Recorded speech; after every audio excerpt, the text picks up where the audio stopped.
energy is dead. The neutron bomb can kiss my... AC/DC's newest blast has arrived. Powerage.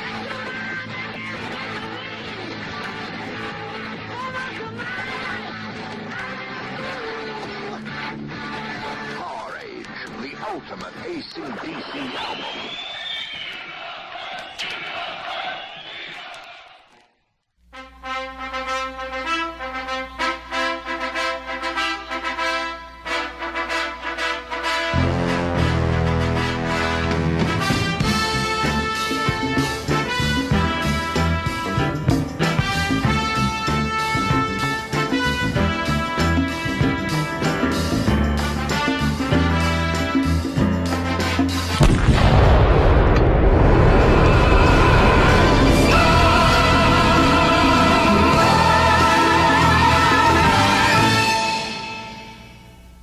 Syncin family here, people, and listen. Bill Wang here, people, and ba-ba-ba! Bam! Hell yeah, Wang, you ready, man? We're going to do what you've been wanting to do for a while, man, some AC/DC. Yes, sir, yes, sir, yes, sir, yes, sir. Hell Yeah, man. Hell yeah, man. Let's just get right into this, man, unless you got something you want to do first. No, what are you talking about? You want to get right into the review, or do you want to get into your pop culture? Well, first of all, I need to tell you the stats. Well, then tell me the stats. Let's do this. Nah. Bam. All right, brother, man. Yeah. We're talking AC/DC Powerage. It was released on May 25th, 1978 in the United States of America. So that's basically what we're going to base all the stats, all the dates and everything on, because it came out 20 days prior in the United Kingdom. So we're going to base it on that. And so is that where you want me to go, my brother? Hell yeah, man. Hell yeah. Yeah! AC/DC Powerage. I've never heard. Right. Our first, which is amazing because I think the 50th episode is coming up, right? Yeah, yes, it is. And we have not done one AC/DC album, so man, No. This is one to start with, man. And Hell yeah, it's a good one, man. One I've never listened to. One I've never heard. that is a mind fuck and crazy, but very, very, very interesting, which makes it even cooler. So right on, my brother. Oh. So, well, I'm just a casual AC/DC fan, so you know. Okay. Now that you got my mind going, so of all the AC, besides this album, so in your if in your history of being a hard rock heavy metal guy, if you had to pick the AC/DC album that you're more accustomed to, the one that you gravitated towards, one that you could say you played more than anything else, what would that be? Sink, it's down. Dirty Deeds, Done Dirt Cheap. I love that album, man. Okay, very cool, very cool. Hell yeah, Love at First Feel, Big Balls, Squealer. Right on. Hell cool, yeah, cool. man. All right. Ride On. Now we know. Now we know. Hell yeah, man. That's my favorite AC/DC album. All right, cool. But I tell you what, I'm glad you picked this because I really do. I'm not going to say anything. Yeah. But no, I'm happy with this pick. Let's just say that. Oh, cool. Right. Yeah, this is my pick. Last pick was a mutual pick, Queensryche. And the next time we do this is his pick. Then, anyways, yeah, right on, brother, right on. Cool. That's cool to hear, man. I always like hearing that kind of shit. But anyways, it was recorded at Albert Studios in Sydney, Australia, and the Vineyard in London.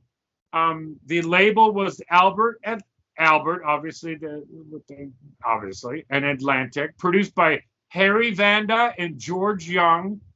It went to, amazingly, number 133 on the Billboard 200, but and it went to 26 in the United Kingdom. But even though these albums were so low, the fact is the album is platinum as I speak. And of course, the band. And in case there's anybody watching this review that has no idea who AC/DC is, yeah, right? I mean, yeah, okay. I mean, I'm sure that guy that rips us, there they go, the same shit over and over, whatever. So Bon Scott, the amazing Bon Scott. I'm old, and I'm easily old enough to have seen AC/DC, in particular, Day on the Green, 79 at the Oakland Coliseum. I should have, anyways, long story. As I've said on this thing ad nauseum, my mom is my mom in particular is very strict, and my dad is a Marine. Anyways, so yeah.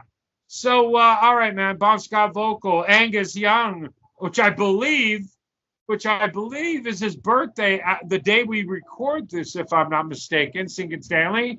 I don't know. I think so. I heard something about it. I'm not. Yeah, I sure. believe so, man. Man, that's his age. He's like 70.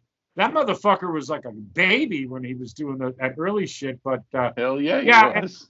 Yeah, for sure, man. And then God rest his soul, Malcolm Young guitar, Cliff Williams bass. Except there's like a Mark Evans thing, and then all this, rumors. Yeah, one track he plays on. One track Evans plays on.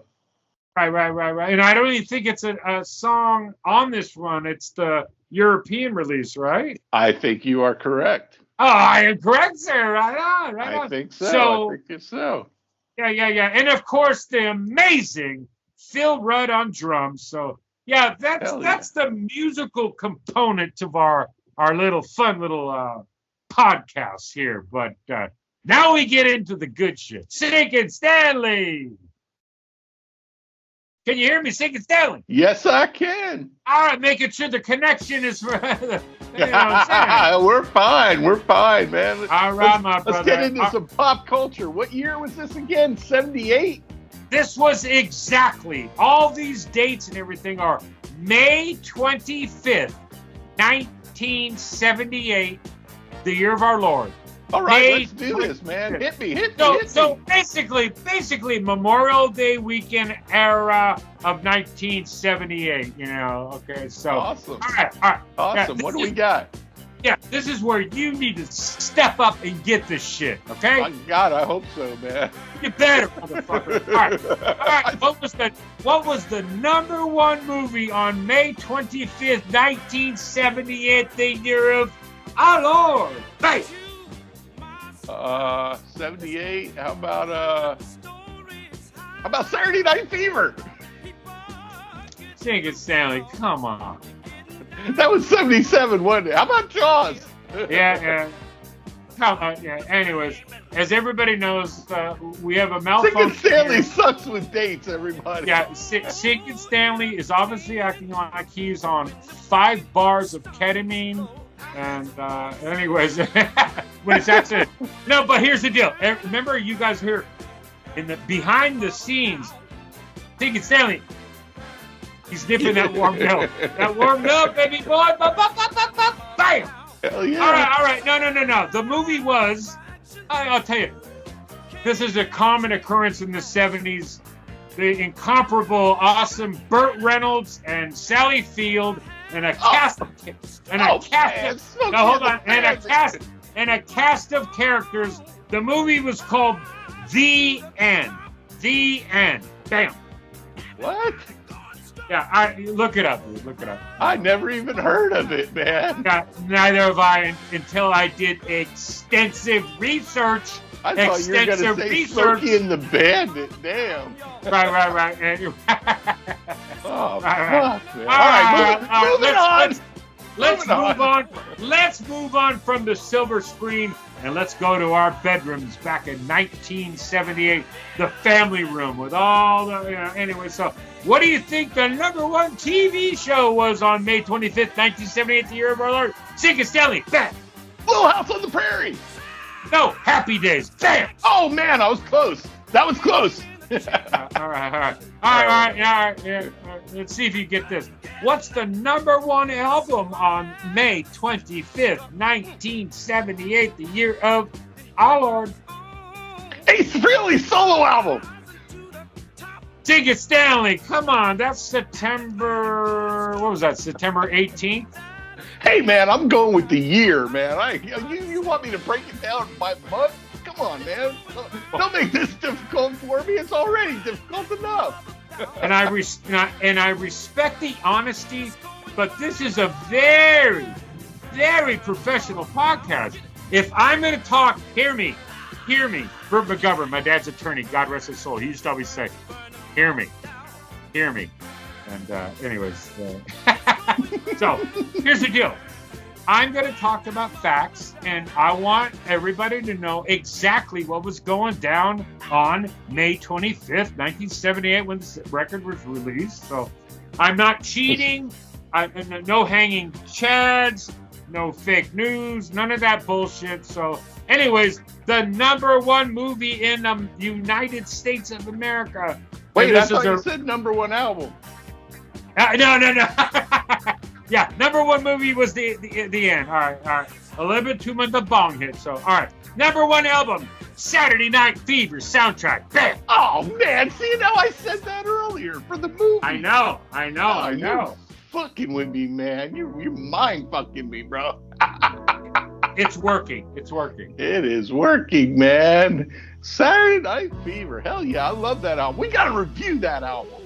Yeah, that'd be a good one. And what's trippy, dude, is that album came out at don't quote me, but I believe like October of 77.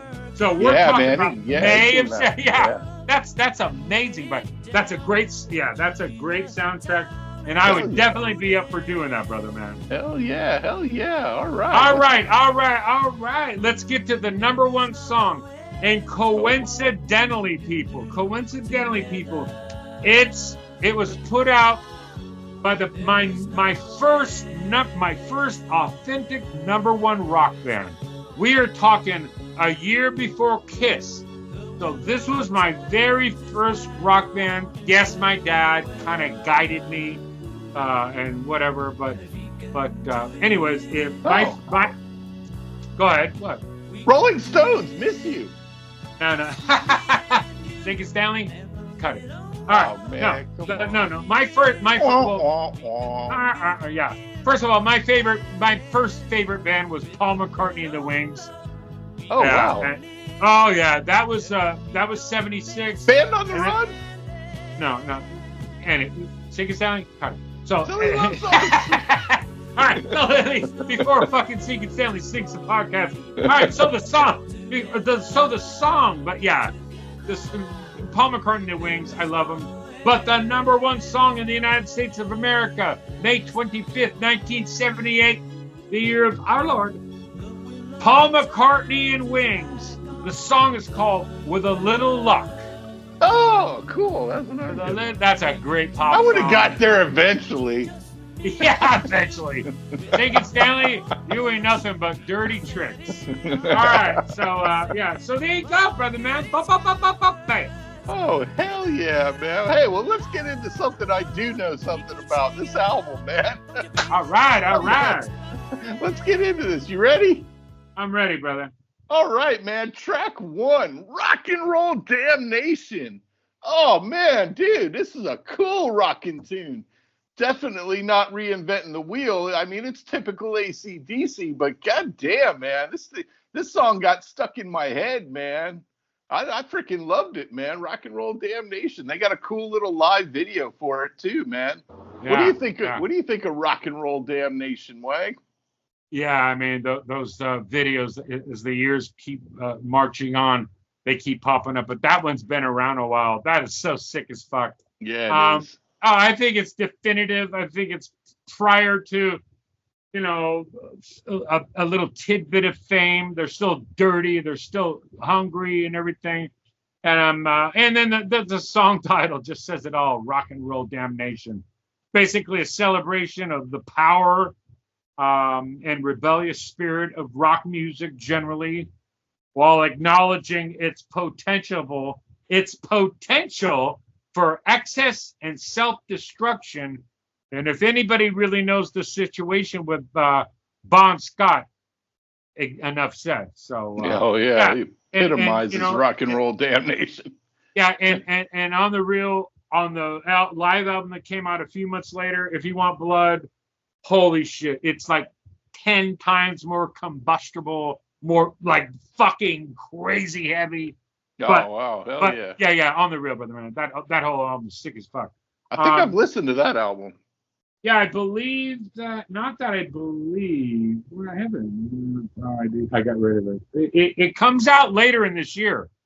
Oh, okay. Cool. Yeah. Unfortunately, I don't have the notes, but it comes out like in September of October. But That's it's fine. sick as fuck. Yeah, and here's the deal. Rock and Roll Damnation. 5 out of 5 chopsticks. Bang. Hell yeah. Why don't you take track number 2, Down Payment Blues. Yeah, Bong's lyrics are, I mean, the thing about, like, I don't have to read some stupid notes to say this, but his lyrics are just, I mean, as a kid, I didn't get them, but they're just so clever and so amazing and everything. And they're like, they're funny and they're fucking at times dark. I really don't have much to say about Down Payment Blues, except 5 out of 5 chopsticks. Bang! Hell yeah, I got something to say about Down Payment Blues. Talk to me. As simple as this song and these songs are, they just rock, man. The solo freaking rips, man. You can tell that Angus is just cranked to 11 and just freaking going off, man. I mean, he's really hitting his lead guitar playing stride by this album, you know. He's just really starting to refine it, man. And he's just, you can tell he's just going off, man. And man, I got to ask you a question about this song and this album, Wang. Are you ready? What's that, bro? What? Yeah, I'm always ready. What's up? Okay, Wang, check it out. Yeah. What famous guitar player is this is his favorite AC/DC song, Down Payment Blues, and he loves the Powerage album, but this is his favorite AC/DC song of all time and off of this album. What famous guitar player am I talking about? I would say Kurt Hammett. No. Uh, No. Well, I'm going to put the clip up here in a minute, but it is Eddie Van Halen. Oh, wow. Eddie Van Halen came out, man, and he said this is his favorite song, and here's what he had to say about it. And one of my all-time favorite AC/DC songs off of an album called Powerage, called Down Payment Blues. What makes a good riff? Just the power, the sheer, it just engulfs you. It's like, you know, you just feel it, you know, it makes you vibrate. Yeah, man, that's what Eddie had to say about it, man. He just loves this song, man. And yeah, man, that's awesome, man. That's awesome, dude. Yeah, I had to throw that little tidbit in there, man. Oh, that was brilliant, Syncin family. And I am really pissed off at myself for not getting that, because dude, I didn't know. I didn't know either. I literally. No, you're the producer, so you figured that shit out. But all that Van Halen shit by Sam Loomis, the Van Halen guy. If you recall, backstage, I believe in New York at Madison Square Garden, they were playing the Rolling Stones, Some Girls, and AC/DC Powerage. Oh, wow, that's cool. That's cool too. Damn straight. Yeah, but what's ironic about this is, what's that? You suggested to review this album like a few days, last week. Right. And literally just days before you said this album, I saw that Eddie Van Halen clip. And I was like, no way. I was like, no way. This is cool, man. This is cool. Fuck yeah. Hey. No. Fuck yeah, dude. Fuck yeah. Yeah, man. So there you go. AC/DC Van Halen connection. All right. Track number 3. Give Me a Bullet. Oh, man. Thumping little bass and drum intro. Guitar and vocals kicking in.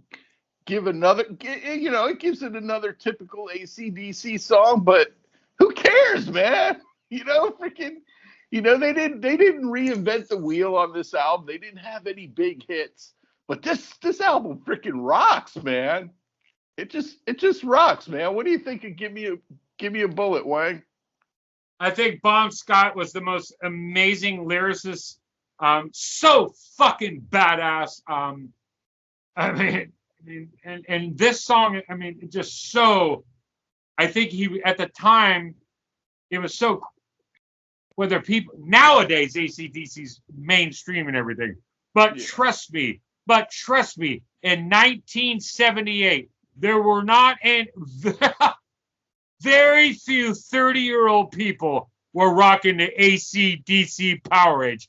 If you deny that, once again, suicide. All this music, only teenagers and very early 20s. This was considered, anyways, the song is sick as fuck, dude.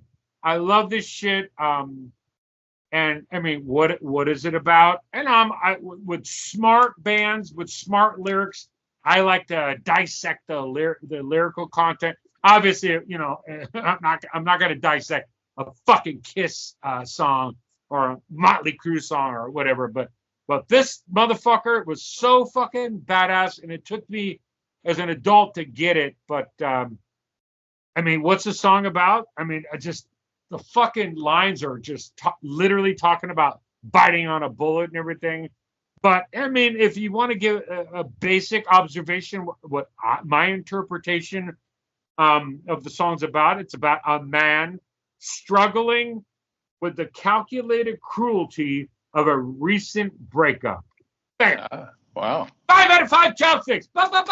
Cool. Yeah, man. Yeah, man. Bond wrote some thought-provoking lyrics, man. I gotta say that, man. I didn't dwell into them too deep or anything, because like I said, I never heard this album before, so I just was kind of checking out the music. But yeah, man, he lived life on the edge, man, and wasn't afraid to talk about it. That's for sure. No, he wasn't, man, which makes him so much of a legend. Hell yeah. Fuck yeah, brother. Fuck yeah, brother. Hell yeah.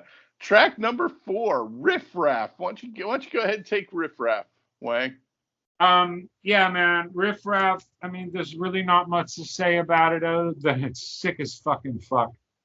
It's one of my favorite AC/DC songs. It has been since I was, you know, just stayed in their set for a while too, from what I believe. Yeah. Oh, cool. Yeah, man.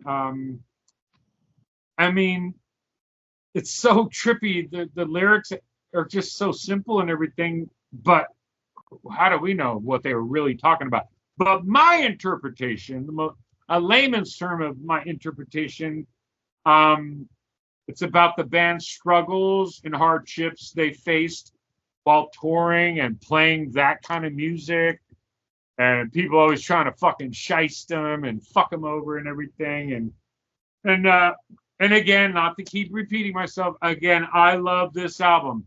But this song on the live album that comes out in a few months down the road, If You Want Blood, holy fuck.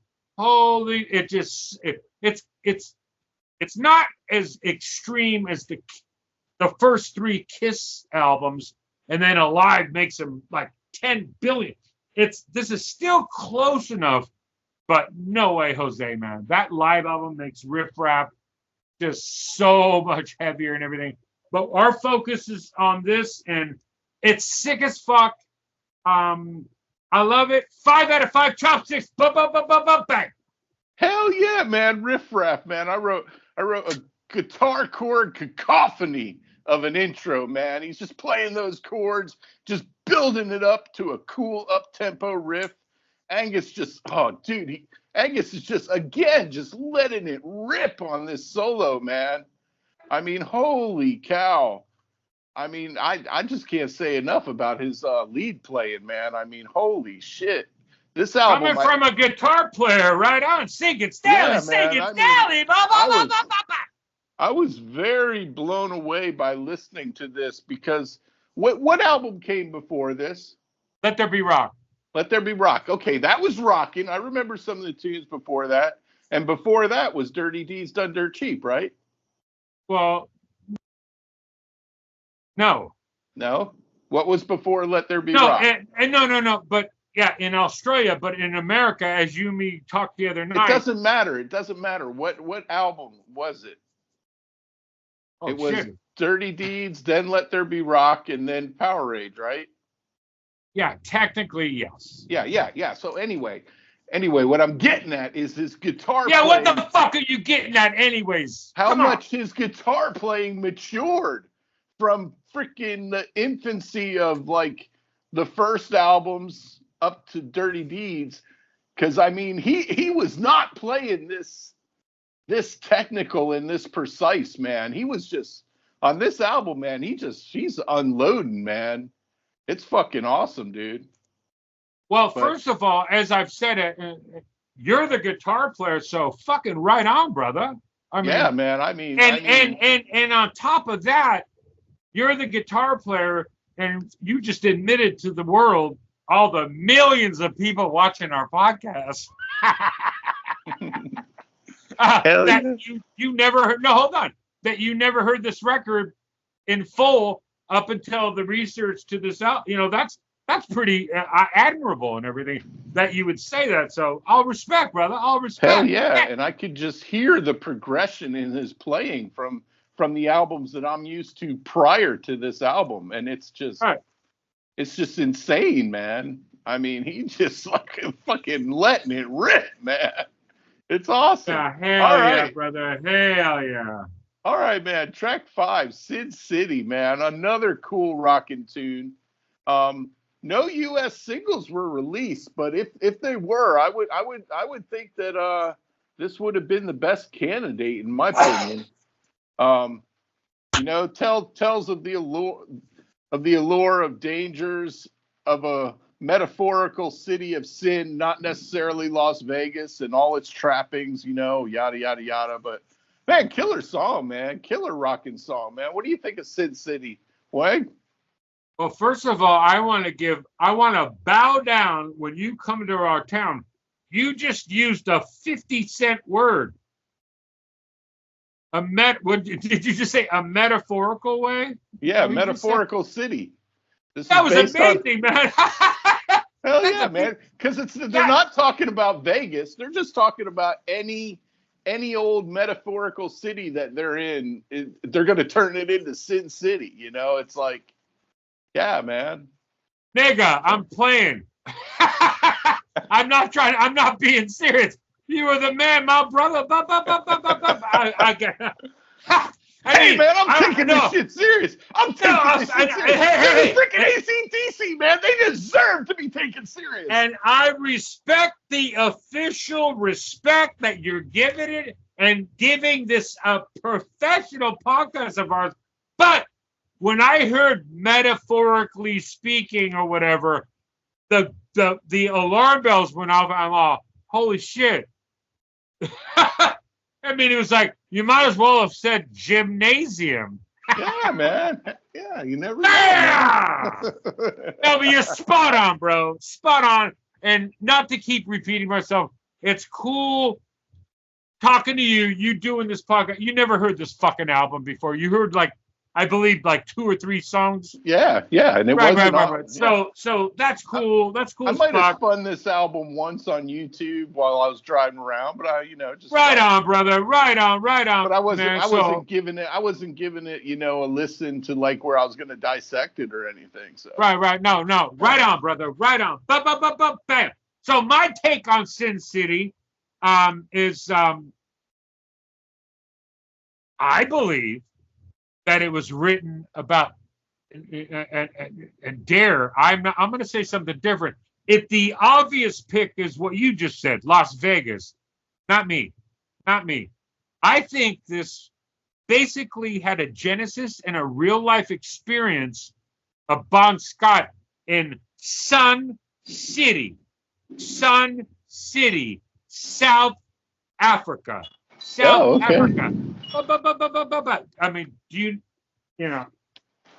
so yeah, I mean, it's the obvious take is Vegas, but I think it was a real life experience for Bon Scott in South City in South Africa. So I don't know if you know about I'm not going to do a quiz, but Are you aware of the history of South Africa, brother? No. I heard something Okay. about it, Sun City. So you're unaware of apartheid. I know that Little Steven got together and wrote a song about it, and they boycotted it for some reason. Right. Yeah. But, okay, right on. So, but you're not a scholar. You can't define it on it. No. All right, cool. Right on, brother. Honesty's the best policy. So, yeah, man. So, yeah, that's what I think, and I know that's on the ACDC like us with Kiss. We're like, retarded Kiss heads, right? We are like basically embarrassing. Yeah.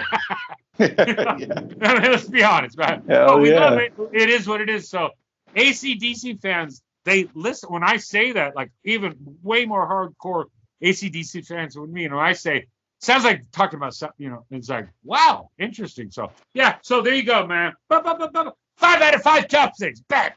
Hell yeah, cool. Wang, take number 6. What's next to the moon? Yes, and before I get to what's next to the moon, I want to ramble off some musical and a few real life shit of what happened in 1978, the year of our Lord. Hell yeah, let's do this. Yeah, for sure. So, on January 14th, 1978, the year of our Lord, the Sex Pistols played their very final show in San Francisco at the Winterland Ballroom, and all us Kiss nerds know all about the Winterland Ballroom. Hell yeah. And yes, I know, before you all rip me, that's not their last show.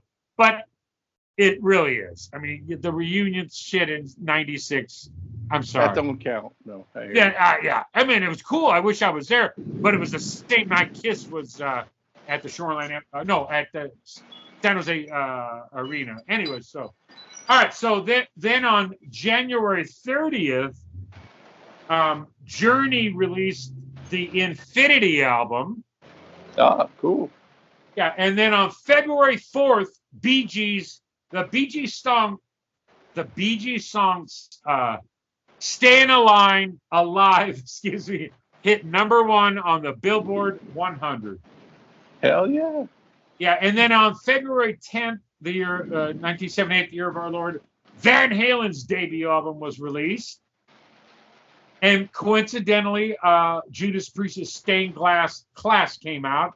And then on yeah, absolutely. And then on April 2nd, this one goes out to Syncin Stanley. The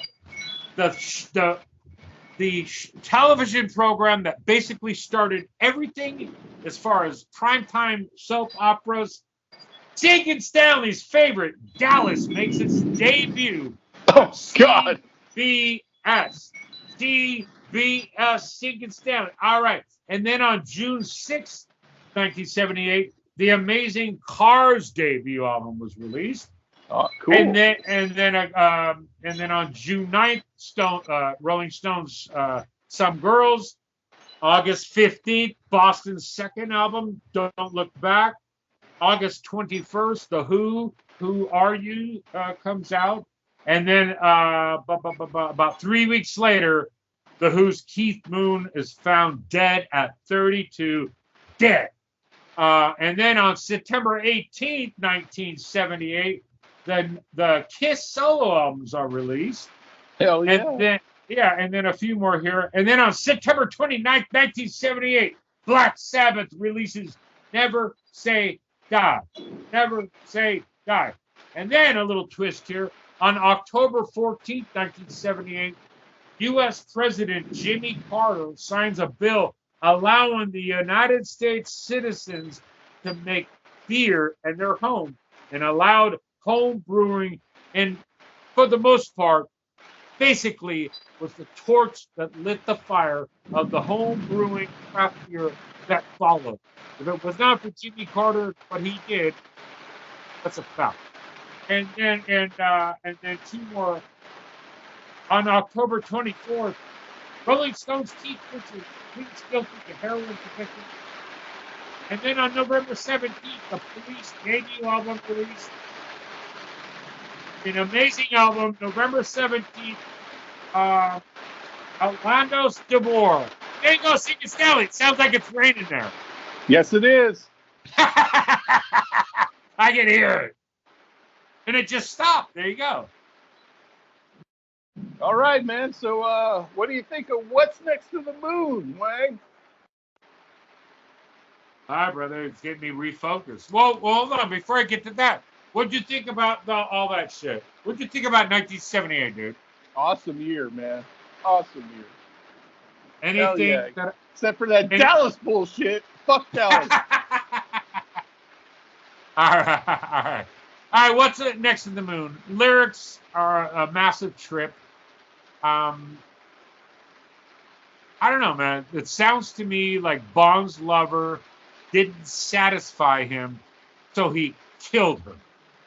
Oh, jeez.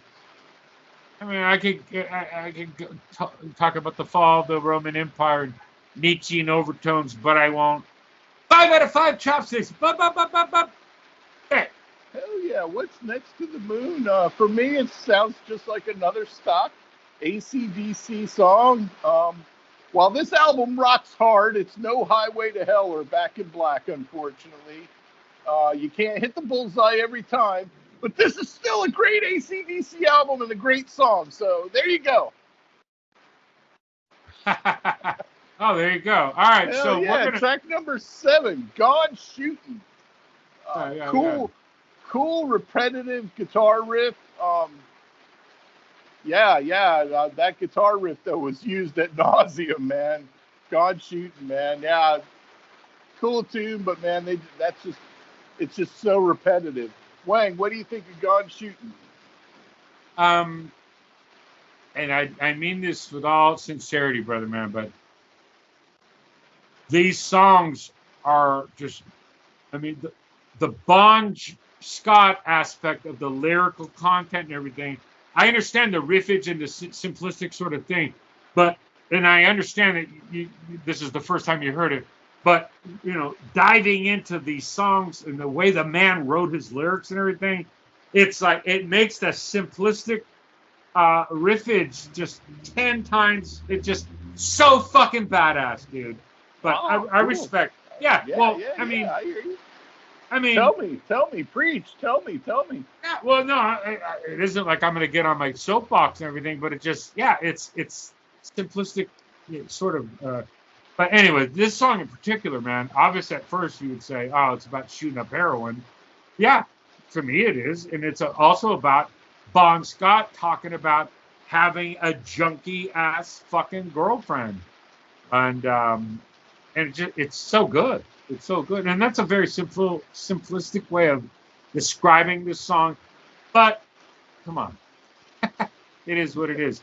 5 out of 5 chopsticks. Bam! Hell yeah. Number 8, Up to My Neck in You. Wang, go ahead and take Up to My Neck in You.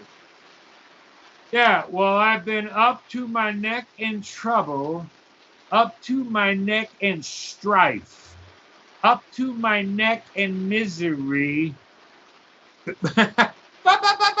Bam! Bon Scott, so clever, amazing. I'm gonna give it 4 to 5 chopsticks. Bam! Hell yeah, man! This is a cool upbeat song. Bond talking about getting into trouble and strife again with women. I mean, man, coolest tune, man. I dig it. Yeah, I like this one. Hell yeah. All right. Syncin Stanley. All right. Number 9, Kicked in the Teeth. Yeah, man. I like this song, man. It sure did seem that Bond had some trouble and issues with women, man. But this is just a killer rockin' tune with just Angus tearing it up again, man. Again, in all honesty, I focused more on the music than the lyrics for this review. Well, that's understandable. You got to remember, homeboy. I've lived with this album since it was fucking new. Hell yeah. Hey. Yeah, Two-Face with your Two-Face lies. I get that. Hell yeah, man. This song's awesome, man. I mean, I mean, I'd like to delve into the lyrics a little more, man, and digest them. Yeah, absolutely. Oh yeah, fuck yeah, brother, fuck yeah. Hell yeah, yeah. Wang, what do you think of Kick in the Teeth, man? That's a strong closer, by the way. Oh yeah, exactly. Yeah. And I always get all bitch like when the songs end and they're not so great, as I've said on almost 50 fucking episodes that we're coming up to. I don't know, man. To me, the song being betrayed or or hurt by someone, particularly someone who has a two-faced or deceptive nature, just a backstabber, a jackal-ass bitch, I'm a jackal-ass bitch. And I hear that rain singing Stanley. Oh, it's starting to come down. I told you it was coming. Oh, sir, I love it, my brother. But yeah, two-faced jackal-ass bitch. Bam! 5 out of 5 chopsticks. Bum, bum, bum, bum, bum, bum, bang! Hell yeah, man. I just want to say, man, this is my first time really listening to this, but I mean, it's just sleazy, down and dirty, rough and tough rock and roll.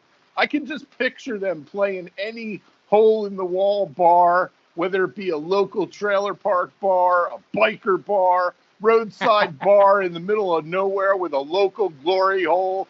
Just play it away while the crowd rocks out. Hell yeah! Dances, Hell yeah! Fights and drinks their worries away, man. Man, it's just fucking this is just good barroom brawling rock and roll, man. Just damn straight, dirty, my man. brother. Damn straight. Yeah, man. Ba ba ba ba ba ba. And from Australia, no doubt, man. Hell Yes, yeah, sir. Yes, sir. man. Yes, sir. Yes, sir. Hell yeah. They got it rough down there, man. Yeah. Hell yeah, man. You got anything else to add, Wang? No, I don't got shit, brother. I ain't got shit. We're going to have to wrap this up before this thunderstorm puts us out of business anyway. Yeah. Take it up, brother. Take it up. You know what I'm saying? Ba. All right, man. Well, that concludes another episode of the Syncin Wang Show. We'll see you next time.